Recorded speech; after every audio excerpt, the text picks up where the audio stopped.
Hello, and welcome to the Science Fiction and Fantasy Marketing Podcast, the show where we help you establish your author brand, increase the size of your audience, and sell more books.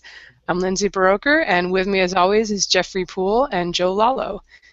We have another guest coming for you tonight, someone who's sold a lot of books, so you're definitely going to want to help us grill her or listen in on listening to us grill her. And her name is Annie Bellett, and she hails from the Pacific Northwest. She has degrees in English and also medieval studies, and is best known for her 20-sided sorceress series. Hi, Annie. Welcome to the show. Hi. I see you're going to be a big talker there. No. Hey, I did warn you. Okay. I'm on the pain meds. All right, no problem. Why don't you tell us a little bit about how you got started writing and what made you decide to self-publish? Like how far back do you want me to go? I mean, 'cause I wrote when I was a kid too, but I didn't get serious until 2009. All right, well, And then you don't have to tell us about the story you wrote in first grade that hey, I wrote a won the novel. award, if you don't want to. It was 82 handwritten pages. I was so proud. Um, no, so I decided to get serious about writing and actually give it a real chance in 2009. And then I had this horrible job that I hated that was really stressful, so I quit it and decided to become a full-time writer. Were you actually making money yet then, or were you Oh just? no, nope. Hadn't sold a thing. Had barely, I mean, I'd written like juvenilia stuff and like a couple of novels that will never see the light of day. And I started writing short stories to break into science fiction because that was what I heard you had to do, right? Is like you sell the short stories to the magazines, and then the magazines somehow you build a name through some magical process of selling to these magazines, and then you sell a novel to a publisher, and then you sell more novels to publishers later, and somewhere in there, money happens. So I was really naive.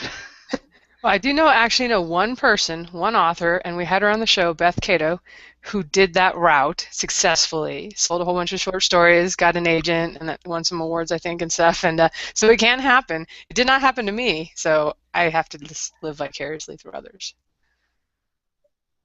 Yeah, my plan when I quit my job was to write a novel a year for 10 years, and then if at the end of 10 years I wasn't making a living, I would go do something else. And did you know right away that you wanted to self-publish back in 2009? No, actually, well, because that was not like self-publishing was bad back in 2009. It was a mark of, you can't cut it. And then towards the end of 2009, I started following Jay Conrath and Zoe Winters. I was watching what they were doing on their blogs and stuff, and I was like, maybe there's a way. And at that point, I was racking up rejections and getting a little frustrated, and so then in July of 2010, I finally was like, you know what? Let's just put up some stuff underneath a different name. Because I had these like literary fiction short stories I wrote just to get into an MFA program. So they weren't like doing anything for me. So I put them up under another name in July of 2010. And then I realized that self-publishing was probably the way to go of the future. So Okay, yeah, I guess you wouldn't have been submitting to all the magazines and stuff if you'd known right from the start that you were going to self-publish. Did you actually sell any copies of those early stories, or? oh yeah. I mean, not a lot in the beginning. Like, but I mean, I just stuck them up there with no help at all. And I think I sold like, I don't know, 30 or 40 copies the first few months of like these three little literary short stories. But it was enough that I was like, hey, maybe this can work. It's like people are finding this and are purchasing it. Maybe if I did this more seriously, it could work. And so then in January of 2011, I took the plunge with my science fiction pen name and put up some of my short work that I had written, that had either not sold or had, exhausted all the markets, or that, because I made my first sale in December of 2009 to a magazine, and then I didn't sell another thing until August 2010. But at that point, then I started selling a little bit here and there in terms of to magazines and stuff. So I was like, all right, well, maybe I can use this as a side thing. And then at that point, I was also taking workshops from Dean Wesley Smith and Kristen Catherine Rush, and they were getting pretty gung ho.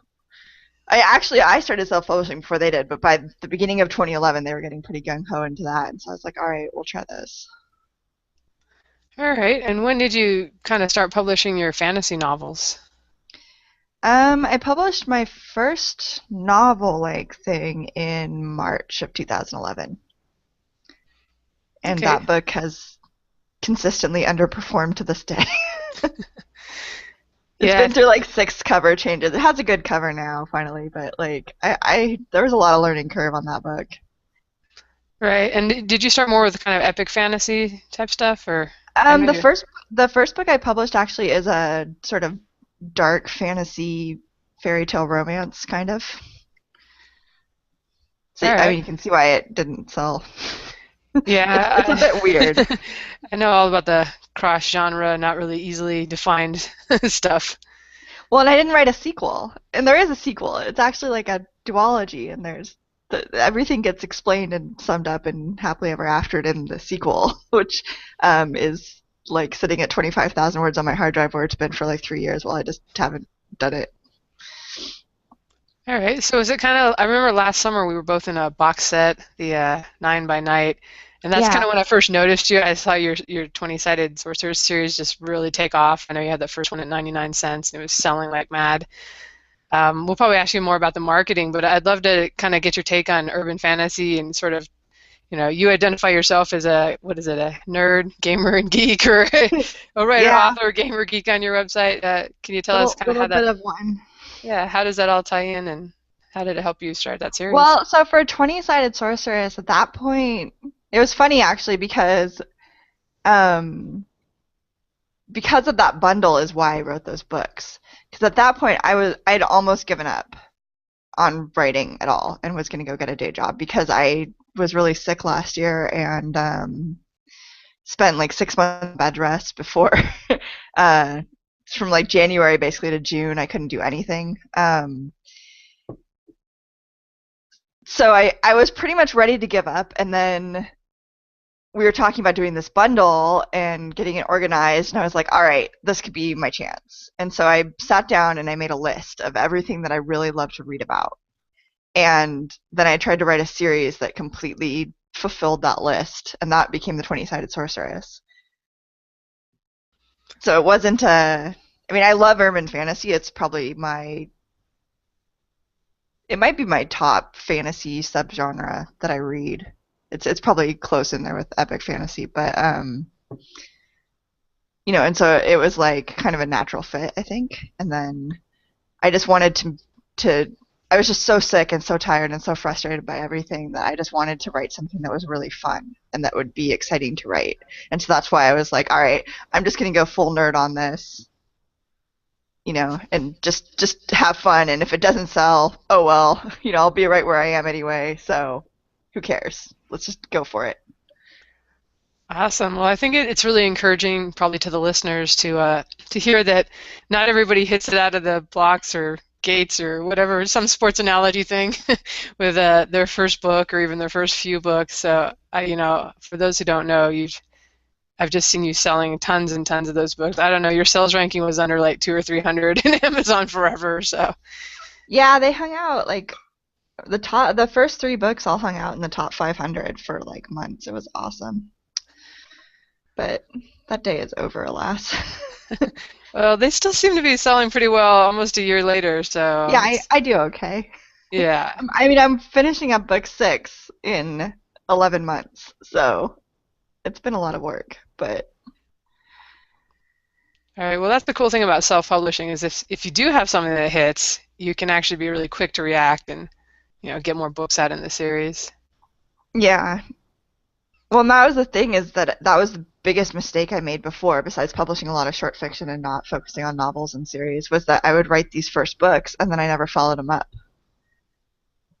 And so, and actually, so in like November of 2011, I had written this thriller and it had gotten like, nice rejections from publishers, but had never gone anywhere. So I threw it up under a pen name.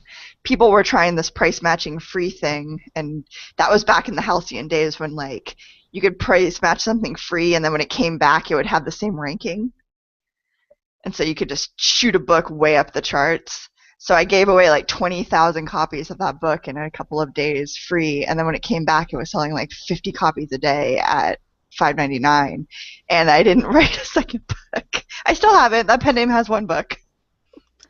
Yeah, well, sometimes it helps if it's something you're really excited about too, and it sounds like the gamer aspect was really up your alley for sure. Well, and it was also just partially came down to do or die. It's like, well, either I make money and I'm able to start paying my medical bills, or I have to get a day job. And I really didn't want a day job. Yeah, I hear they're a pain, but before I hand you over to the guys, I was kind of curious to see that you'd done quite a few of your books as audiobooks. I was wondering, did you use ACX or how did you get those done? Yeah, that I use ACX. Did you do the royalty split with someone or did you have to pay up front? For some of them, let's see, I've got like what, 14 audiobooks, 15, something like that at this point. For the first ones, I did royalty share. And then now, so like the 20-sided ones though are pay per hour. And a couple of the later ones are paid per hour because unless, in my experience anyway, unless your book is selling a whole lot, the audio is not going to sell that much. And I felt really bad for somebody putting in, because I think it takes like about 4 hours of work to produce one finished hour. And so it was like, if someone is doing a novel that is like 9 hours long and, they've just put in 4 times that amount of work and it sells 40 copies ever, we're not splitting very much money. And so I felt kind of bad about that. And so I stopped doing the, just get everything into audio via royalty share, and it's free money. And like, sure, it's free money for me, but it's not really free money for the person doing all the work on the back end. So from this point on, I've decided that I'm only going to do books that sell really well and books and put the money up front so that I know, I'm earning it back. But I don't know. It probably doesn't make sense, but. No, I was just curious because you've done so many of them that I was wondering if they actually sold enough for you to make your money back and for it to be worth the time investment. Because I know a lot of people try it and only end up doing a couple books. So. Well, some of them were definitely worth the time investment. And like the 20-sided books, I mean, I've sold the audio for the first book in that has sold over 1,000 copies. And I make about $2 a copy generally. So, I mean, it's paid for production for multiple of the series. But, most of my audiobooks have sold less than like 100 copies each. There's only a couple of exceptions, and they're first books in series, or 20-sided, which is pretty much a unicorn on its own. So. All right. Well, is that something would you recommend to other authors to go ahead and do it just so that they're available out there, or do you think it's I think if only if your it's a book is hit? selling really well, it doesn't hurt. But also, if your book is selling really well, you might want to try approaching Audible and seeing if they can do it for you and give you a deal. Because they are way better at marketing their audiobooks than, like, I don't know any way to market audiobooks, really. And I know people who, like, were doing this for a living and were like, yeah, I don't really know how to market audiobooks either. So I would say if you have a really well-selling series, yeah, it would totally be worth it. Pay 100 or 200 per finished hour. You'll probably make it back within a month or two, easy. But if you don't have books that are selling at least 100 plus copies a day, maybe it wouldn't be worth it. All right, cool. Thanks for satisfying our curiosity there. I'm going to go ahead and hand you to the guys to ask a few questions. Okay. All right. I only have a little bit for this section, but you were speaking earlier about your short stories. I have had a great amount of difficulty writing short fiction of any kind, and a lot of the people we've had on this show have expressed similar difficulties writing short fiction. Do you have any special techniques or advice on how someone would write a satisfying plot within just a few thousand words? Read Damon Knight's writing short fiction book. I don't know. I think that it's weird to me because I have a lot of problem writing long. Like I don't like to write long. 40,000 words is my comfort zone. Um, but for writing short stories, basically you want to focus on like one character, one moment in time, the most important event ever, basically for that character. Like just pick one thing, and that way usually you can keep it under like 6,000 words, but it's still satisfying because you can bring a character all the way from their starting point to whatever kind of completion you need. They make it through the event, things are going to work out or things are not going to work out, that kind of thing. And so just keeping it super focused. And another thing with short fiction and why I think it's a good craft learning process is you really have to learn how to make every sentence do multiple things. Because when you're writing a novel, you can kind of get away with, having a paragraph or here that is just setting or just showing something about the character or just moving the plot forward. It doesn't have to do multiple things. Like in a short story, it's really important for every sentence to be doing at least like 2 out of the 3 main things, plot, character, or, world building.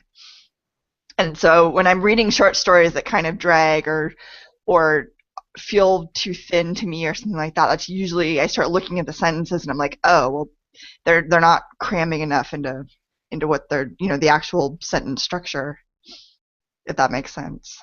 No, it makes perfect sense. I can see how writing short stories, particularly if you do so often enough to get good at it, would teach you to, like, if you have a very, I don't want to say economical method of using words, but high value, high impact method of writing. And I tend when I write a story, I'll shoot for say 5,000 words, and it will take me 2,000 words to describe the first room that people are in. So yeah, I have to develop my word economy a little bit more. Yeah, that's novel pacing. Yeah, that's how it goes. I've Yeah, gotten 2 short stories out now, and I think they're okay. The people who I gave them to seem to like them, so I'm getting better. But that's it. That's what matters. I mean, I've written over 100 short stories. It's not like I started out knowing. Like, I feel I'm pretty good at them at this point, but it took a lot of work. yeah, practice makes perfect. Nobody likes hearing that though, because practice also takes time. Well, yeah, and it also means that you can't be afraid to fail. But the nice thing about short stories is that if you failed, you've only wasted a few thousand words. It's like if you fail in a novel, you might have to throw that whole thing out and start over. Yeah, that's So very true. Short yeah, story is very good for experiments. yeah. All right, well, yeah, that's all I had for this section. So I'm gonna hand you off now to Jeff. Okay, I see. Looking at you've got a very impressive catalog, so kudos to that. I was noticing that your stories have encompassed epic fantasy, dark fantasy, urban, and even science fiction. Did you intentionally choose those genres, or was it a write it out, see what you get type of thing? Well, I mean, I grew up reading science fiction and fantasy, a lot of it, and it's always been shelved in the same shelves. So I just started writing what I'd been reading, I guess. And and personally, I think that science fiction in particular works much better in the short genre than it does in the novel length. It can work in the novel length, but there's just certain kinds of short of science fiction that I think is boring novel length, personally, because a short story you can take an idea and you can really explore that idea and you don't have to carry anything for more than a few thousand words. But if you take an idea and you try to explore that idea in 90,000 words, you're going to have to add so much more to that to make it an interesting read, for me at least, that, it's going to be painful. So I think that's one of the reasons why fantasy is a much more popular genre among readers than science fiction, is because it naturally lends itself, with the world building and the plot structures and stuff like that, to being a much bigger scope of things than most science fiction concepts. On the average, what's your average word count for your short stories? Is it right around the 40,000 mark? For the short stories? Yes. Oh no, short stories, my average is probably 4 to 6 thousand words. Oh, 46,000. Okay. And you're saying sci-fi works better than fantasy when doing the short stories? I mean, fantasy works fine too, but I think that fantasy works better like if I had to pick like write a science fiction novel or write a fantasy novel, and I was tired and didn't want to do as much work, I would write the fantasy novel because science fiction concepts you had to have a lot in them, I think, or write them more Star Warsy space opera-ish. I just think that there's certain kinds of science fiction, like the more idea-driven science fiction, that it just works much better in the short form for me. So do you prefer to write in the sci-fi genre or the fantasy? I mean, I was wondering what your favorite genre is to write in. I guess fantasy. I like writing science fiction short stories though. I don't know, it's hard to pick a favorite. But I would say actually probably epic fantasy, just cuz you just can make everything up. Totally. I mean, with urban fantasy you can also make up a lot of things, but you're still kind of couched in the real world, so you have to pay somewhat a mind to that. But with epic fantasy, it's like as long as you keep your world internally consistent, you can just pretty much say anything, and that has to fly if you do it well. With regards to your fantasy stories, what do you think is your main source of inspiration? Is it just your imagination, or do you kind of base it off your real life experiences? Just wondering how you come up with your subject matter. I mean, it comes from everywhere. It comes from reading. I love to crib on mythology a lot. Because I've read a lot of mythology. And, I've studied a lot of like the Icelandic sagas, and I don't know. I mean, I think that inspiration for a writer comes from all over, right? Like, I'm sure that there's things from the real world that crawl in there, and things that I've studied, and history, and other fantasy novels, and all the stuff that you love that kind of sticks in your brain, I think makes it into the fiction at some point. Did I read in your biography that you actually speak medieval Welsh? Well, speak is a very loose term. I know a bit of it. I studied it in college. Same with Anglo-Saxon. Here comes the inevitable. You want to hear some medieval Welsh? Yeah, go for it. Okay, I apologize to anyone who actually knows medieval Welsh because I'm going to butcher this. But let me see if I can do it from memory. Gwedi gweli y gwaedlan, na gwisca serc na merc con, noedd ei hin bedd kindelan. Yeah, what'd you say? That's a stanza of the grave. Let's see if I can get what would be the translation exactly? It's like after battle and bloody horses, or no, after battle and bloody banners and riding white horses, even this is the grave of Kindelan, something like that. Very cool. That was really do you think that's the exact pronunciation? I mean, it's close to it. It's pretty close from what I remember. Very nice. Well, thank you very much for that. I appreciate it. That's it for my questions for this section. Let me pass it back over to Lindsay. I memorized that 11 years ago, so don't quote me on it. But hey, for 11 years old, that's pretty darn good. All right, Lindsay, it's off to you. All right, so we're going to have to figure out how we can tie that into marketing, how knowing a few medieval Welsh words can get you into book club or something. If only it did. All right, well, yeah, we'd love to kind of ask you if kind of what you're doing for marketing and that kind of stuff. I'd love to ask you about your covers. I think they're really cool, and they remind me of the Patricia Briggs, Mercy Thompson covers. I was curious if that was intentional or if that's just kind of what you were going for with the genre norms. Well, yeah, I mean, it's kind of actually the covers that I gave. My cover artist is Raven, who is amazing, and also sadly sick at the moment and not taking new clients. So sorry, guys. She basically, I think I gave her the Iron Druid Chronicles covers as the inspiration. I was like, I want something like this, but with 20-sided dice on it, and things like that. So yeah, and she's amazing and just sort of made exactly what I wanted. Yeah, they're definitely very cool, and I'm sure that helps a lot. Like we always say, don't judge a book by its cover, but boy, have I noticed it's a lot easier to sell books. I've got some that have just got okay covers, and others that have had really good covers, I think, and it's so much easier to sell those ones. Yeah, I mean, I think that the covers made a huge difference because, I mean, I get compliments on them all the time. I think that, they stand out without looking weird. So, I don't know. It was a very tough decision at the time because I was utterly broke. And, I mean, I put the cover costs on for the first 3 books. We did them all at once. I put them on a credit card and was like praying, basically.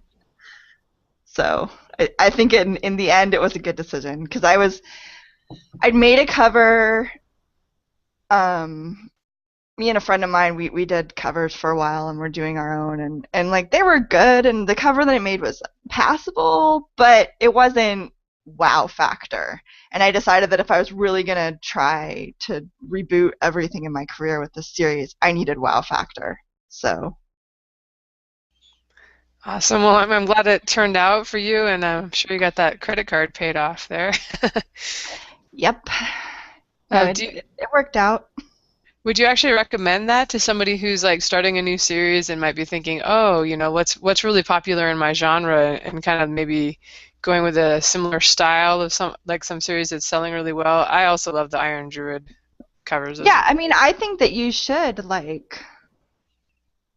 I mean, I'm not a big mold breaker at all. I don't believe in breaking the mold. I don't actually like to read books that break the mold too much most of the time. I want a good story told well with characters that I give a shit about.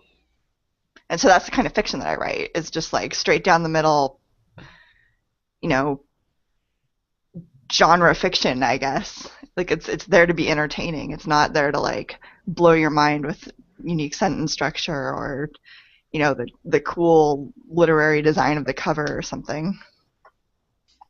So I always study what the bestsellers are doing in whatever genre I'm writing and kind of looking at what the current trends are and stuff like that. And that was one of the big differences with this series too, is before I hadn't done that because I'd been told like, oh, don't write to market, don't pay attention to readers until the book is done, like all this stuff. And I totally ditched those ideas and it worked out much better. So Yeah, that's kind of the hard thing to wrap your head around if you're coming from that world of trying to sell stories to magazines and attract an agent's eyes. It seems like they really want something that's different. They've seen some things 1,000 times and they're like, show me something that's different. But then when it actually comes to selling books like on Amazon, you're like, dang, why are these epic fantasies about orcs and dragons rocking the charts if everybody wants different? So it definitely helps to write kind of solidly in your genre for sure. and I think that there are certain core things. So when I was looking at urban fantasy and I reread some urban fantasy novels I really loved and reversed outlined them and was looking at what they had in common, trying to kind of boil down the genre to like what are the tropes that I need to hit in order to fulfill reader expectation. And I mean there's cosmetic differences, sure, and I think you can always add like a little bit of a oh cool factor, which I hopefully did with the gaming angle. I was like, I'm gonna write about nerds. Like that's gonna be the different thing. But I wanted to make sure that I still had the, plucky, snarky protagonist, the cool core of people around her that, she's both being helped by and trying to protect. I wanted the interesting love interest, the kind of mystery plot angles, a bigger overarching plot of some kind of dire peril. So like all of those things are found in pretty much any best-selling urban fantasy.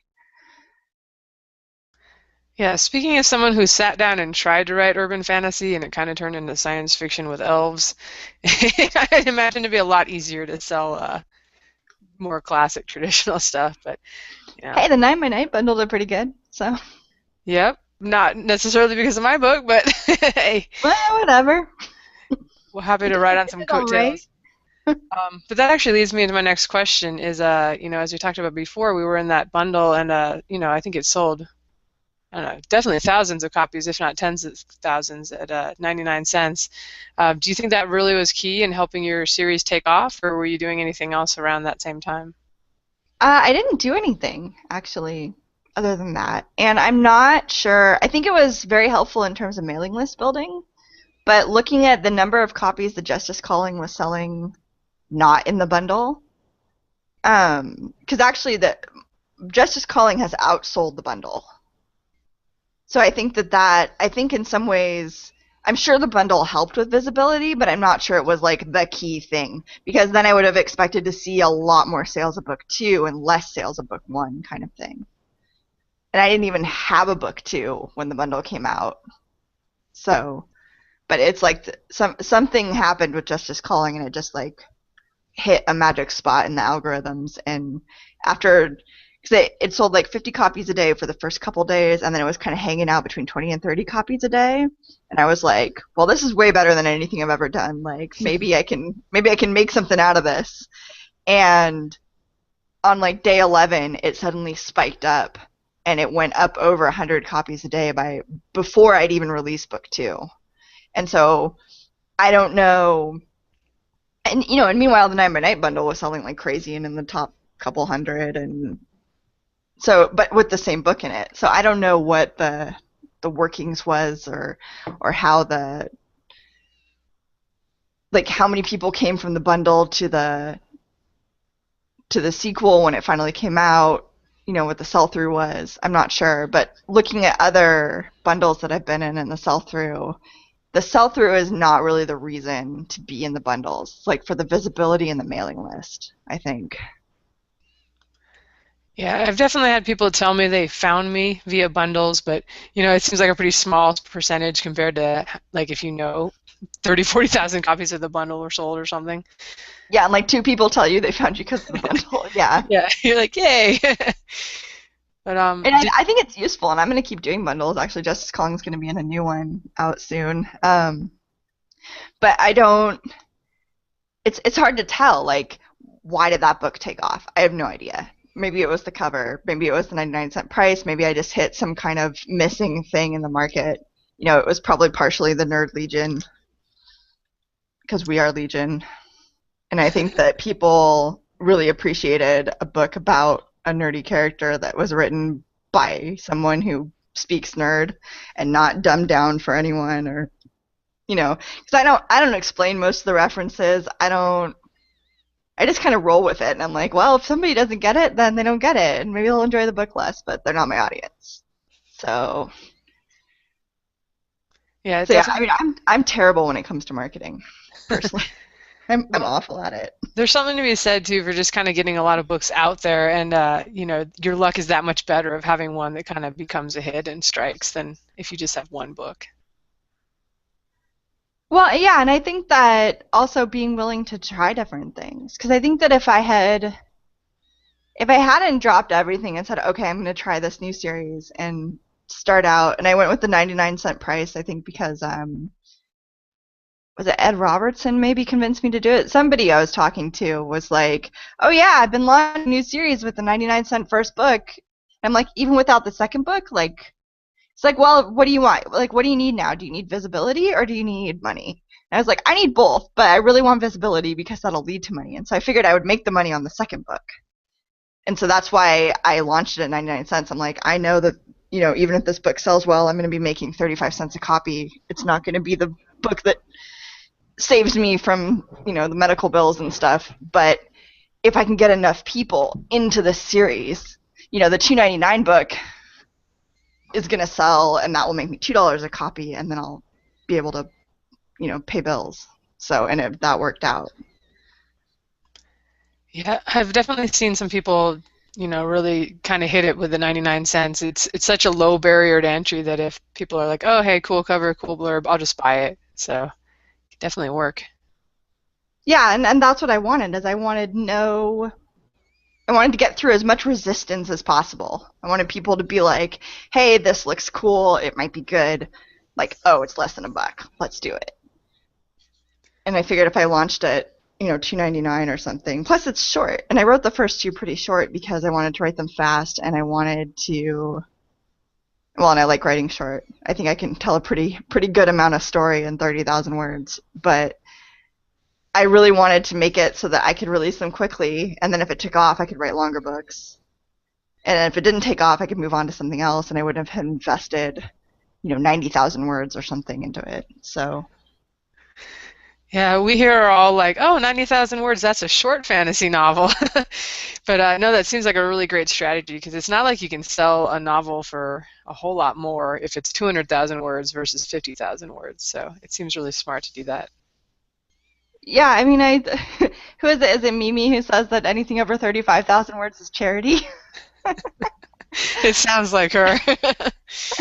But, I mean, I think that, well, in book 6, it's probably going to come in close to 60,000 words, so they're getting longer. But I really I don't know, I always try to put more description in because my husband, who beta reads my stuff, he's always like, you should describe things more. And so I'll be like, oh my god, this thing is so slow, it has too much description. He's like, this is almost enough. So I tend to go more for the action character plot thing and not so much describing everything. And so my books tend to be pretty lean because I just cram it all in there. I think it's just my natural style, and I've kind of learned not to fight it. Although I'm gonna try and write some 200,000 word epic fantasies just to see if I can at some point. But I'll probably try and sell those to a traditional publisher for a lot of money, and then if that doesn't happen, I will probably figure out how to like rework the books into 100,000 word novels and put them out because it's not like I can charge, $15 for a 200,000 word novel and $5 for a 100,000 word novel kind of thing. It's like, no, you kind of, $5-6 tops. So why give to charity, I guess. Oh, it makes perfect sense to me. I'm not big on description, but boy, my characters like to talk, so that's where I get in trouble, is lots of dialogue.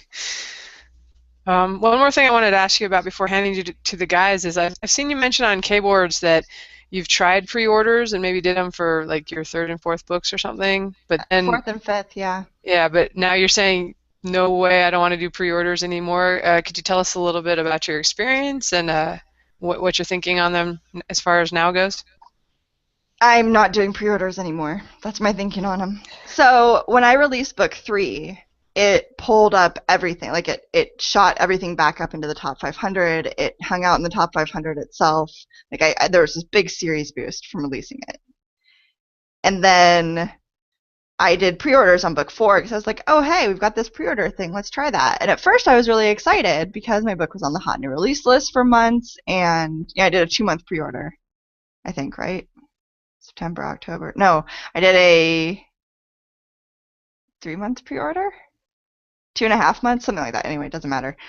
And I had like almost 5,000 pre-orders when the book launched. And I was like, dude, this is so much money dropping in one day. Like, this is amazing, And then I was looking at the actual sell-through, and I'm like, wow, this is only like 40% of the people who bought, book 3. So it's not like the sell-through was that great because once the book is out, my sell-through usually pops up. I think from book 3 to book 4, it's like, I have it written down somewhere. Yeah, book 3 to book 4 is about 80% sell-through now. Looking at the total numbers over the months. And then book 4 had a couple of good days, shot up into the top 200, and then it sank like a stone. And books 1, 2, and 3 didn't get any rise. They didn't get any lift. And so instead of a natural rise over the course of the few weeks after release, everything just sort of kept trailing off, just like I hadn't had a release. Except for, there was an extra like 50 to 70 sales a day of book 4, which bumped things up a little bit. But if I looked at the graph without without looking at that, it was like sales continued exactly the same as they had if I hadn't released a book, but just with a few extra sales added on because of the book that was selling again. And I was like, maybe that was just a December thing, like a December phenomenon. And I'd already set up the pre-order on book 5, so I was like, well, we'll just roll with it. And then book 5 had, almost like 8,000 pre-orders or something. And I was like, well, we'll see. Maybe this won't happen again. Oh, it totally happened again. Like, no rise in the series. Everything fell back down immediately. I don't think book 5 even hit the top. I think it got to like 400 ranking, maybe. And it fell out of the top 1,000 really quick and pretty much stayed where it's been at. I think it's hanging out around like 2,500 to 3,500 ranking in the store. And that's where it's been at since a few days after release. So there was no bounce at all. And it just killed all stickiness momentum. And I think part of that is because when you set a pre-order, you get your also bots with the pre-order. So they populate during that time with whatever books they're going to populate with then. Whereas when you have a release without a pre-order, you get the books that are releasing that week, that are hot that week, if you have a good release. And so I think that when your also bots populate and you populate into other people's also bots, you're way more visible immediately after release. And I could be making that up, but that's what seemed to happen. And so with book 6, which is coming out at the end of this month, I'm releasing it without a pre-order, and hopefully it will perform like books 2 and 3 did instead of books 4 and 5. So we'll see, I guess. But I would rather be sticky than have the guaranteed sales. All right, yeah, I've kind of heard that a lot with Amazon, and I'm actually doing my first pre-order there now. But Sorry. it's a book 5 in a series, and I wasn't expecting like anybody's going to jump in and buy book 5 anyway that hasn't already committed to the series. But I'm curious, did you find it different? And you're in all the other stores, right? You're not doing KDP Select, is that right? Yeah, I didn't go and select. I just did. I went wide with it. Well, because the bundle was wide, and so I didn't have the choice anyway. But I actually really, well, in some ways, I'm glad I made that decision. One time, I sat down and actually did the math on. So if I had a borrow ratio of like 3 sales to 1 borrow, which is actually most people I know either get 1 to 1 or 2 to 1. But I did the math with a 3 to 1 ratio.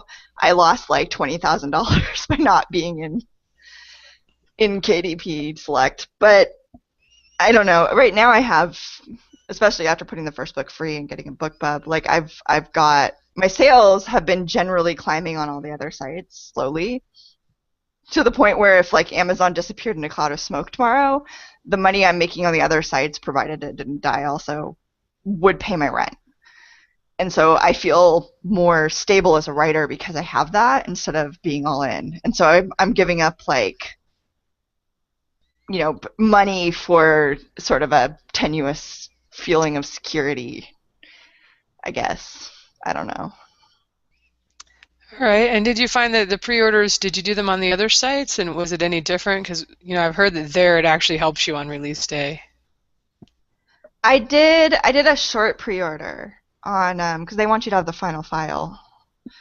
I did a short pre-order on Barnes & Noble and Apple, and then Apple, it got screwed up, and actually the book didn't go live until later, which screwed me out of a US 8-a-day bestseller ranking, which sucks. But that's like the 3rd time that I've been super close. But I didn't have a ton of pre-orders.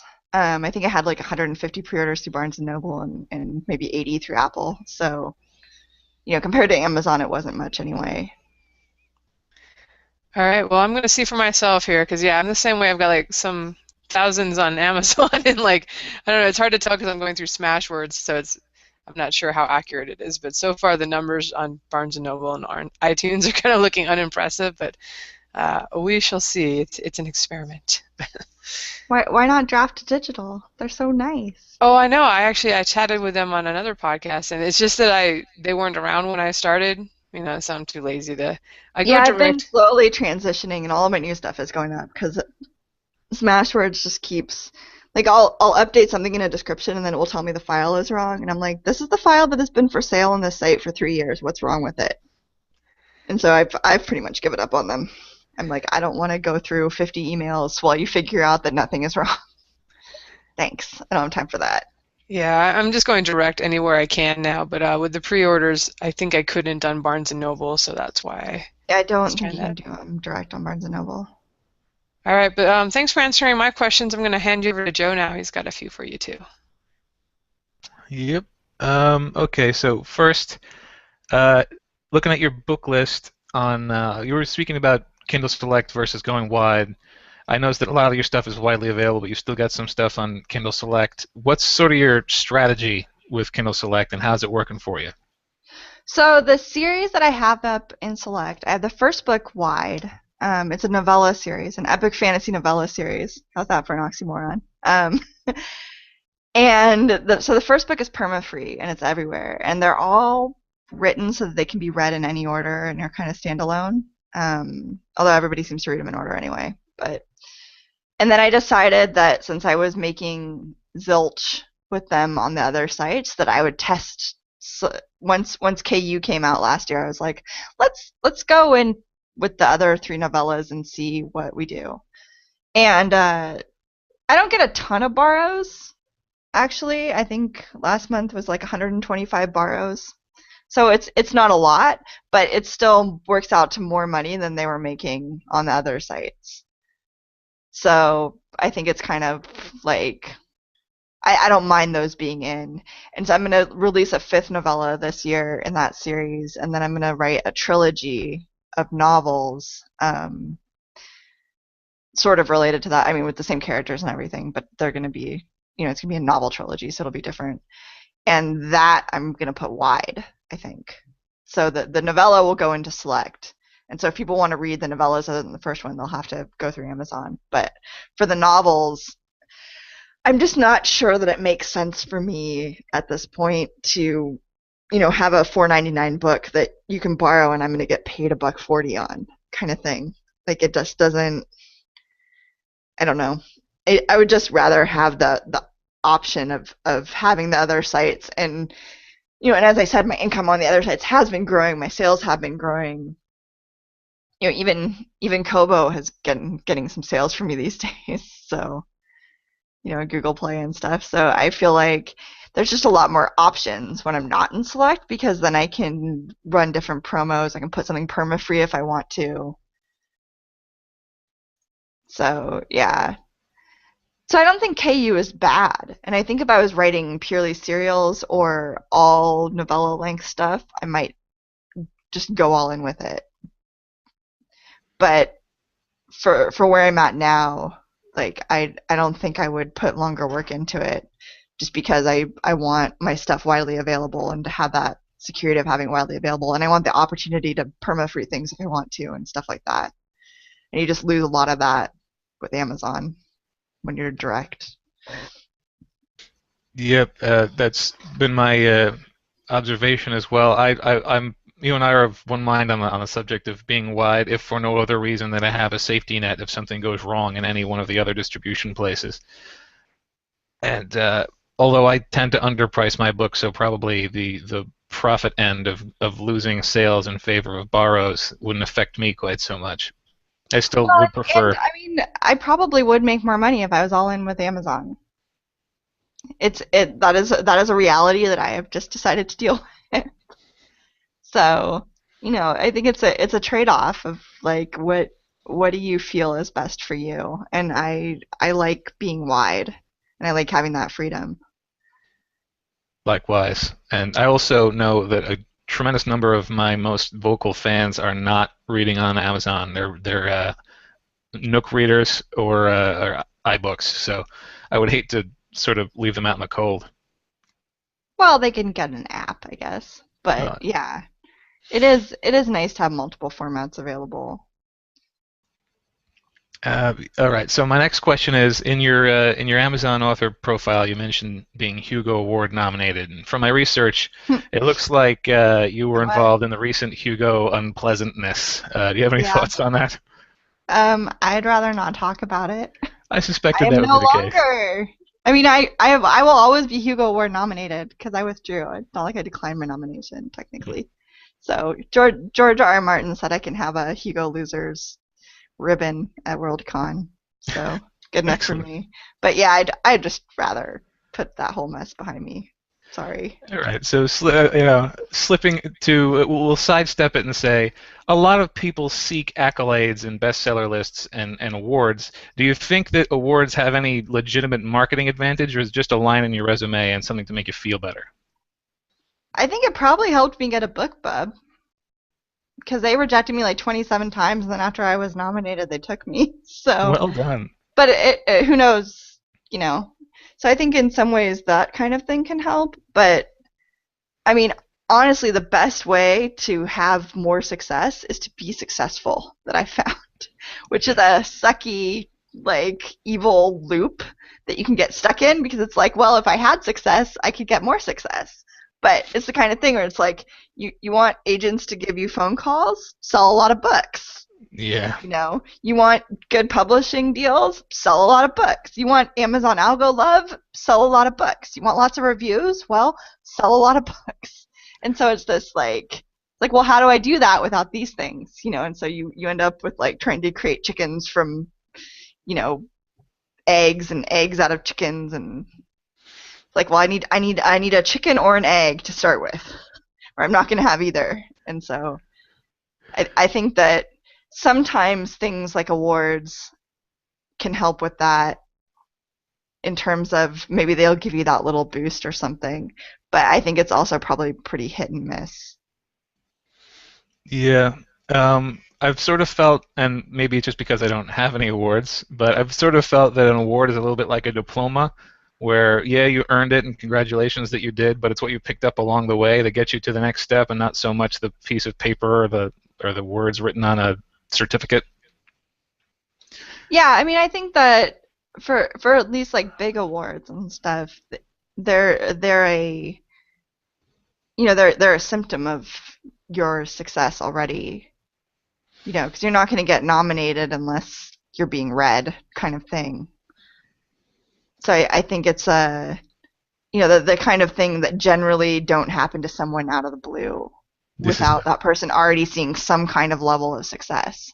It's not like you're going to put up your book on Amazon, sell 15 copies, and then get nominated for a Hugo and take off and be a huge hit.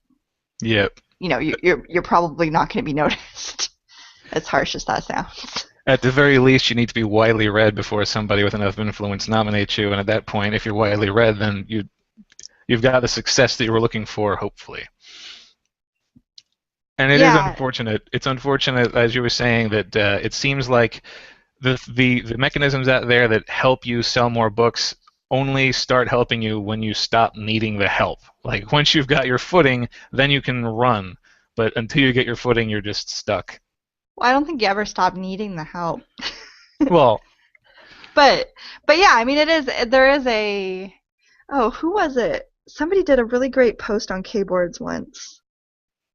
I think it was Courtney Milan, where she was talking about the stages of being an indie writer, and like how if you're in stage 1, you don't, like, nobody knows who you are. You'll release a book, you'll sell 5 copies, probably to people you know, that kind of thing. And then stage 2, maybe you have some people on your mailing list.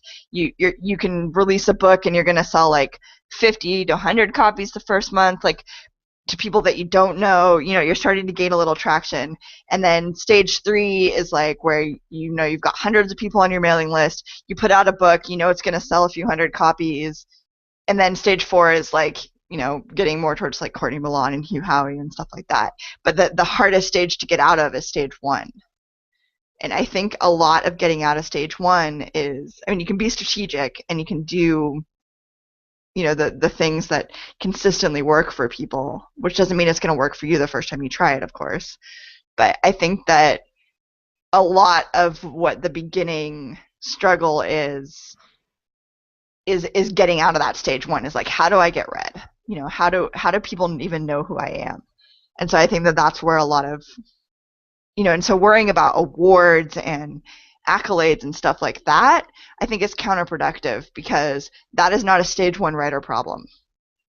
If you think that you have, if you legitimately think that you are likely to be nominated for an award, or you get nominated for an award, you are probably not a stage 1 writer anymore. So I don't know if that makes sense, but no, yeah, it makes perfect sense. You don't worry about what color you're going to paint your house until after you buy your house. Right. If you don't own a house, like, why buy the paint? Yep. Yeah. All right. Well, that's the end of my list, so I'm going to pass you on to Jeff.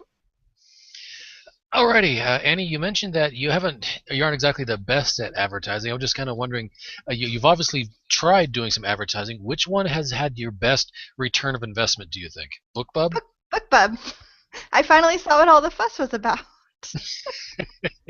Yeah, I've been hearing a lot of good things about them. I've tried a couple times, and they've naturally given me like, nah, not this time, thank you. It's like, but I'll keep trying there. So, Are there any types of marketing or publicity you feel isn't being used enough by indie authors?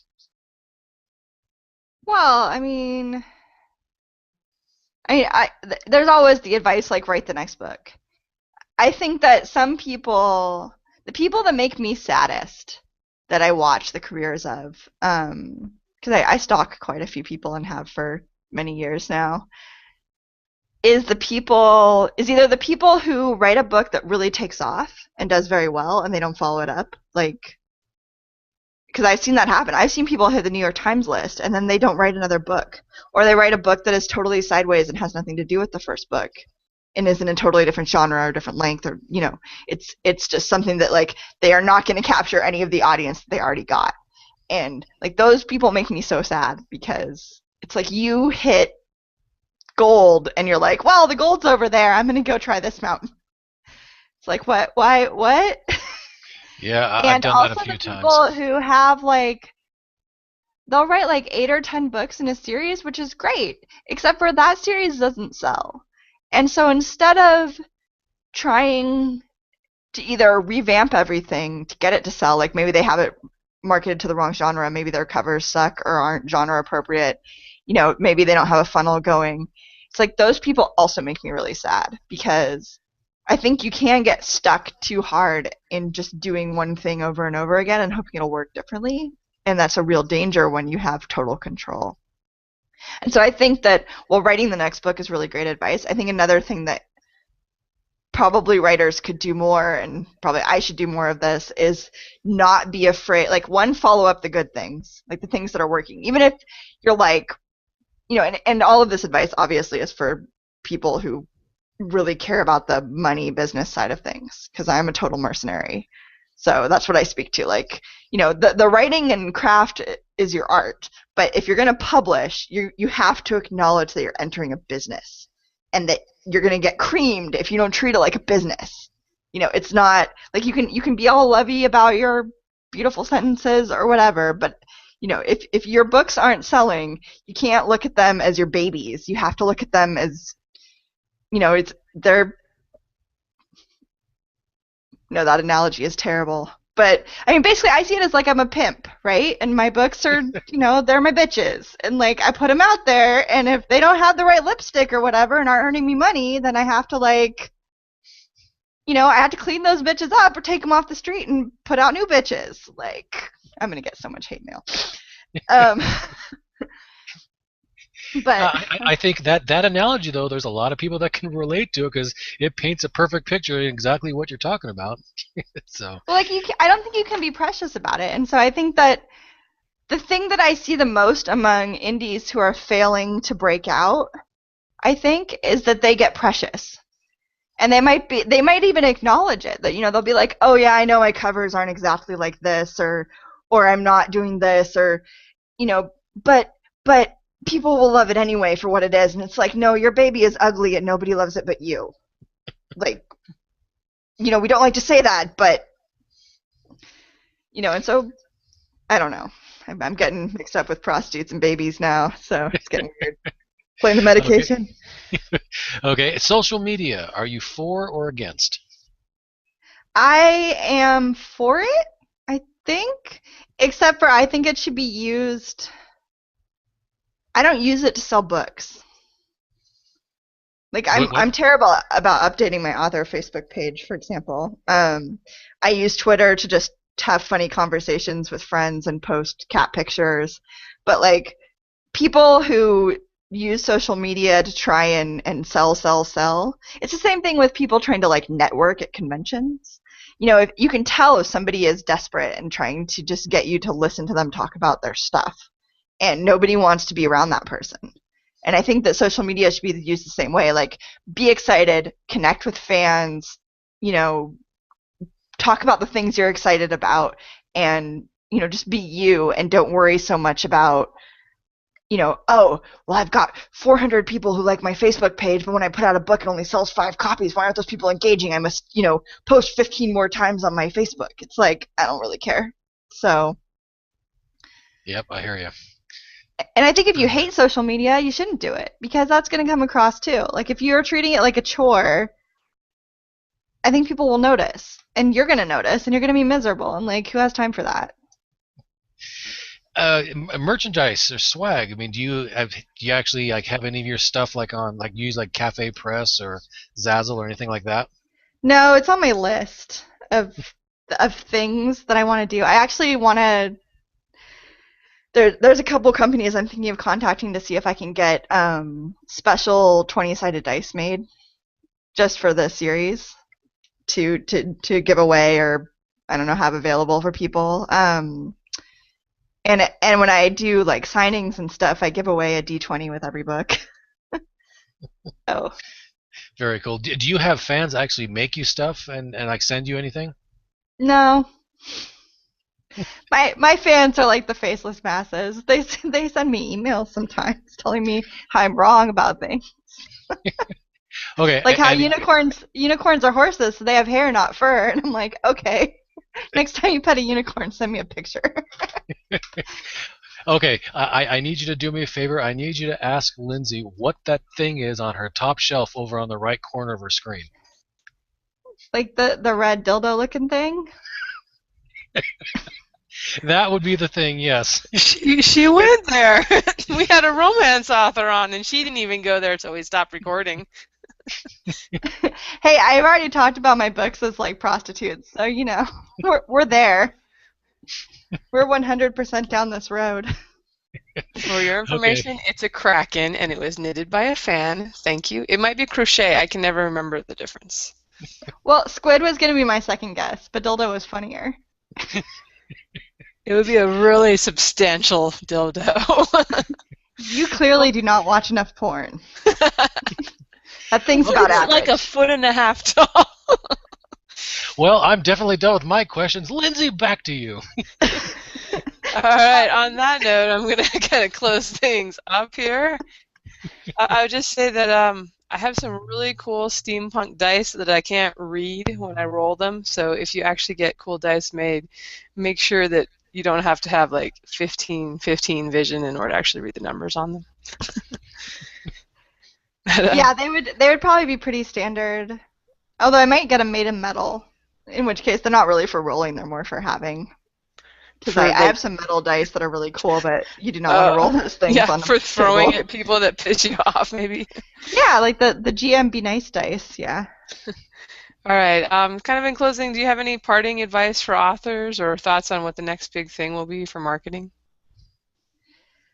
Oh, for marketing, I have no idea. I wish I knew.